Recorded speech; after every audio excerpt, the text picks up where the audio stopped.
Hi, I'm Julia, and I just finally got around to playing Persona 5, like only a decade after it released. Don't worry, I'm planning on playing Elden Ring in 2030 after I finish Skyrim. Persona 5's been on my radar for a while, but I haven't been able to play it because I've just been super busy with work and classes, but once I finally actually got to play the game, I realized the majority of the game is work and classes. It does get fun though. Trust me. I'm not generally a huge fan of RPGs and JRPGs just because of how long and winding they are, and the story usually disinterests me after like only 5 hours.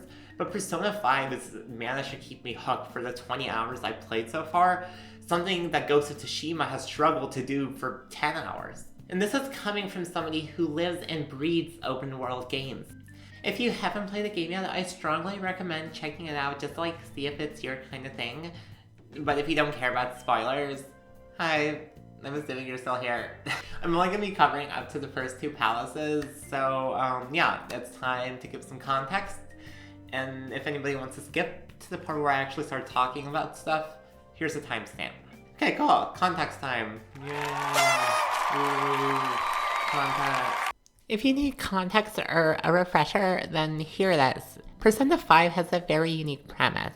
You play as a student who was recently arrested for stopping a creepy rich guy, and as a result, you're transferred to school in Shibuya, where you enter as a social outcast. The catch is you've been selected by a guy with a big nose to start something called rehabilitation, which involves you traveling between the real world and the metaverse, which is essentially the cognition of humans. The collective cognition of humans is in an explorable area known as mementos, which features various enemies called shadows, which are just basically manifested by the negative emotions found in people. Certain people who are extremely distorted or just really awful have their own special areas called palaces. So with me? Okay, cool. So in the metaverse, because you've chosen to fight against the evil people's desires, you form a contract and get a persona to fight these shadows. There are also various teammates that fight alongside you in the metaverse, with the teammates in the first 2 palaces being An, Morgana, Ryuji, and Sasuke coming in the second palace. As far as story specifics go, the first palace is focused on Kamoshida, a super awful gym teacher and volleyball coach who's a creep, a physical abuser, and the cause of a volleyball player attempting suicide. Joker and Ryuji are dropped headfirst into this palace, redeeming Morgana, a cat-like creature that's trapped inside a cell. Along with An joining them later, they've all battled their way throughout Kamoshida's palace, which is a castle because he kind of views himself like a king figure. Oh, he's also almost nude. I love Japanese games. The next major palace in this game revolves around a high fraud artist known as Madarame. His plot centers around how he steals his people's works, abuses his peoples, literally engages in high art fraud, and has caused some of his students to commit suicide. Following a lengthy dungeon throughout his museum and his confrontation, his shadow ultimately gives in, and Madarame also has a change of heart, confessing all of his crimes to the police. And that's the story in Persona 5 up to the second palace. Context over. The first 2 palaces are still really early game, but I was genuinely surprised at how fleshed out they were. And this is coming from somebody who's never enjoyed a JRPG. I've played one before. I'm really feeling it! I didn't like it. Something that I really think stood out to me was just like this concept of traveling between the real world and the metaverse to change people's hearts. A common theme in modern media centers around this whole idea of villains changing to become the good guy. It's like a common arc in a lot of movies and games that come out, but there's never been quite a story where you go inside a person's heart and battle literal demons to get them to change their mind. It's really novel, and I find it really interesting. Extra Credit made a video a while back explaining all the specifics of Jungian psychology, and I really recommend you check it out if you're looking for something more. But today I want to take a look at the other side of the picture and look at how the game is structured based on Freudian psychology. My overarching research question as I entered this video process was simple. How does Persona 5 use Freudian theory to structure its world? Let's find out.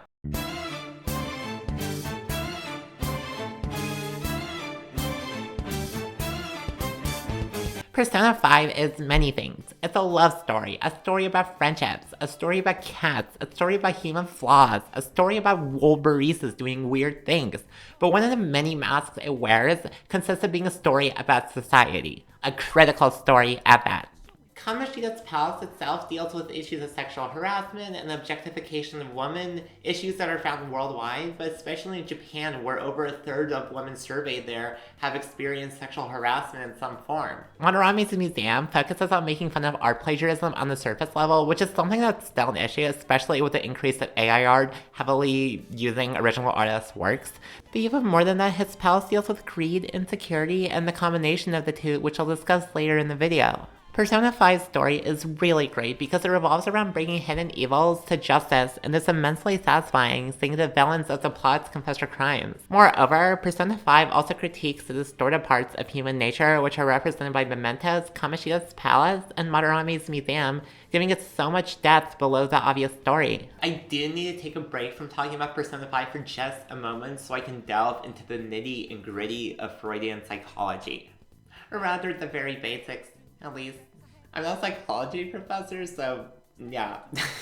Freud was a German psychologist who gave birth to the field of psychoanalysis throughout his multiple experiments and theories. Arguably his most prominent contributions centered around humans' personalities, but more specifically around the conscious. Initially, this was somewhat complicated for me to get a good grip on.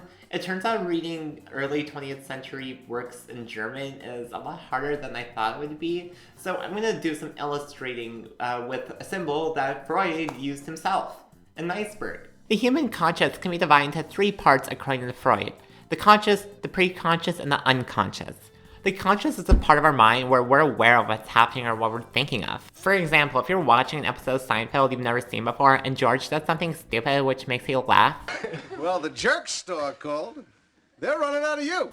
In that exact moment following the funny line, you process what the joke was, why the joke was funny, and as a result you laugh and go back to whatever happens next in the show. A few minutes later, Kramer might do something like, I don't know, walk in the door really weirdly. At this moment, you're not laughing at what George said in the previous scene, instead you're laughing at the stupid thing Kramer did. These are examples of the top layer of the iceberg. They're your conscious, everything you're aware of at the present moment. Right now, at this very moment, your conscious is directed at me, Julia Hussard, telling you about conscious. It's crazy, I know! Once we nail down that initial concept, preconsciousness is a lot easier to explain. Think of preconsciousness like a small room full of ideas, and consciousness like a large room full of ideas, which is fed by the small room. When you were watching that episode of Seinfeld for the first time, you were adding everything to your conscious. How you perceive the show, your opinion, and all the different emotions you felt while watching one episode are stored in the conscious. And when not actively thinking about it, it moves into the preconscious. When you watch a rerun of your favorite episode, say The Marine Biologist, just thinking about it, you remember the general plot of the episode where George lies to his girlfriend about being a marine biologist. As you watch the episode, you remember more and more of the plot as well as the jokes. This is an example of bringing what's in the preconscious into the conscious. The trickiest part of Freud's theory of the conscious mind, yet the largest part, is the unconscious. The unconscious is supposedly the part of our consciousness that we can't bring about because we repress it. In other words, our conscious mind simply isn't aware of the other part of our mind for various reasons. This can be attributed to the fact that we had a traumatic childhood experience, a thought isn't socially acceptable, or we don't experience a certain emotion. Regardless, the unconscious mind impacts our daily behaviors and choices in a way we don't realize, because we're not consciously thinking about it. For example, let's go back to Seinfeld. Say when I was 5, I got lost in a parking garage for an hour. As a 5-year-old, I cried, and I was eventually relieved when I found my dad, who was also looking for me. So fast forward 15 years, if I watched an episode of Seinfeld with my mom where they're lost in a parking garage, while maybe hilarious seeing all them going in different ways and getting lost and being behind cars, I might not find it as funny as other people do because of my repressed memories of getting lost in a parking garage as a kid, even if I don't consciously link the two ideas. Freud relied heavily on this idea of repression and all of our repressed memories or thoughts being a part of the greater unconscious. And even a century later, that theory holds up pretty well. A modern phenomenon Freud's theory can help explain is the rise of left-handedness in the past century. Left-handedness is something that's revealed at a young age in the person, and while relatively rare, it's common enough to be somewhat noticeable in the general population. At the same time, while left-handedness is a natural instinct, it was deemed socially unacceptable for centuries by members of clergy throughout the Middle Ages for being associated with witchcraft, the devil, etc. This superstition was brought into the US in the 18th century, with even people like Benjamin Franklin drawn into the witchcraft practice crossfire. It wasn't until as recently as the late 20th century where being left-handed was deemed socially acceptable as industrialization happened, and many Christian superstitions were left behind in the process. What Freud did with this theory of consciousness was go even more in depth into the different layers of consciousness by splitting a person's personality into 3 sections: the famous ego, superego, and id. These 3 components are complex, entire essays could be written about them, but for the sake of this video and my sanity, I'm focusing on how they relate to the concept of consciousness. The id is a huge chunk of the unconscious, and it's a part of our personality that contains our primal instincts and impulses. The id is irrational, and the sole focus is on pleasure, the avoidance of pain, and doing whatever it takes to get to that pleasure. The superego is a moral compass, so to speak, that juxtaposes the id. The superego's role is to provide the moral standards to which a person should strive for, and is typically set by parents or role models at a young age, as well as society. The ego is a realistic part of our personality, which finds realistic solutions to impulses brought forth by the id, while keeping in line with the superego's moral standards. The conscience itself contains the ego and is what allows for the ego part of our personality to decipher the world around us and come to conclusions. Persona 5 takes place in the real world and the metaverse, which is the person's unconscious, speaking in Freudian terms. The metaverse draws inspiration from Freud's definition of the unconscious and the preconscious. When going into the metaverse to change a person's heart, their palace is created as a result of extremely distorted desires and selfish feelings. For example, Kamoshida's palace was a castle because deep down in his unconscious, he viewed himself as a king and everybody else as objects. While he never consciously thinks this, it's pretty obvious by the way he abuses his students and sexualizes Anne that he disregards his students' feelings and acts based on his id. The id, once again, are the instinctive passions like sex drive, and Kamoshida's exploitation of his students is reflective of his id and lack of control of his ego. Because his unconscious is driven to the id's desires, which are instant pleasures, instead of encouraging his students to win a volleyball championship and accepting the reality that they might lose, Kamoshida demands his students to win the championship to satisfy his id's desires, resulting in him ultimately abusing them. Similarly, instead of dating women his own age to fulfill his sexual needs, Kamoshida blackmails An and other volleyball team members to fulfill that part of his id. With his ego out of control, the id wins over Kamoshida, which leads to his horrible behavior. Kamoshida is an interesting study of how the conscience works.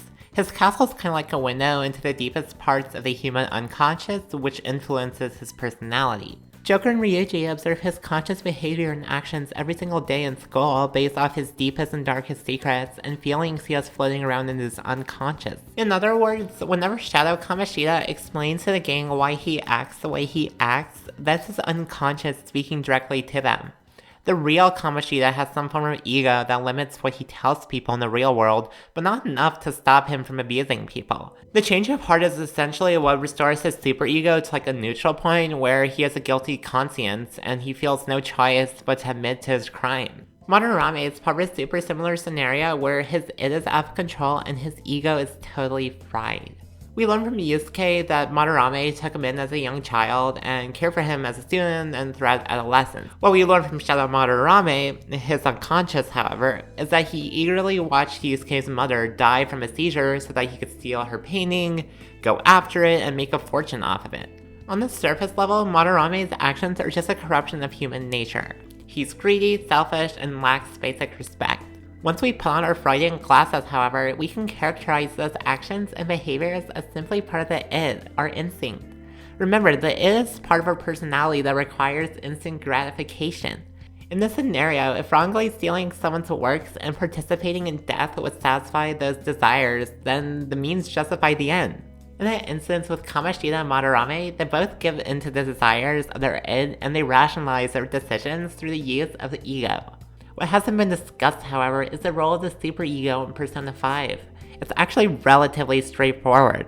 At the end of both palaces, after stealing a treasure, both Kamoshida and Madarame have a change of heart in which they confess their crimes. This change of heart is interesting relating to the topic of Freudian psychology because it represents a superego at work. In other words, think about it this way. The societal moral standard for teaching students is to treat them with respect, and the standard for creating artwork is authenticity. Of course, there's a small fringe which disagree, but the vast majority agree on these principles. When Kamoshida and Madarame's ego chose to give in to their id impulses, they rebelled against their superego, which contains standards set by society. The The changes of heart essentially switch the direction their ego is pointing in, resulting in them both feeling incredible guilt where they have no choice but to confess. Throughout Persona 5, there are countless examples of Freud's theory of psychology at work, like the people in Mementos whose heart are changed. But for what it's worth, the first two bosses are amazing in demonstrating the phenomenon of the ego, the superego, and the id. Freudian psychology is fascinating, and this video is only scratching the surface of psychoanalytic theory. Games like Persona 5 are special not only for its unique gameplay and story, but also for its ability to provide unique themes throughout. And even though I'm only 20 hours in, I know very well I'll be spending at least another 40 in this game. I'm Jillian, and we'll see you guys next time.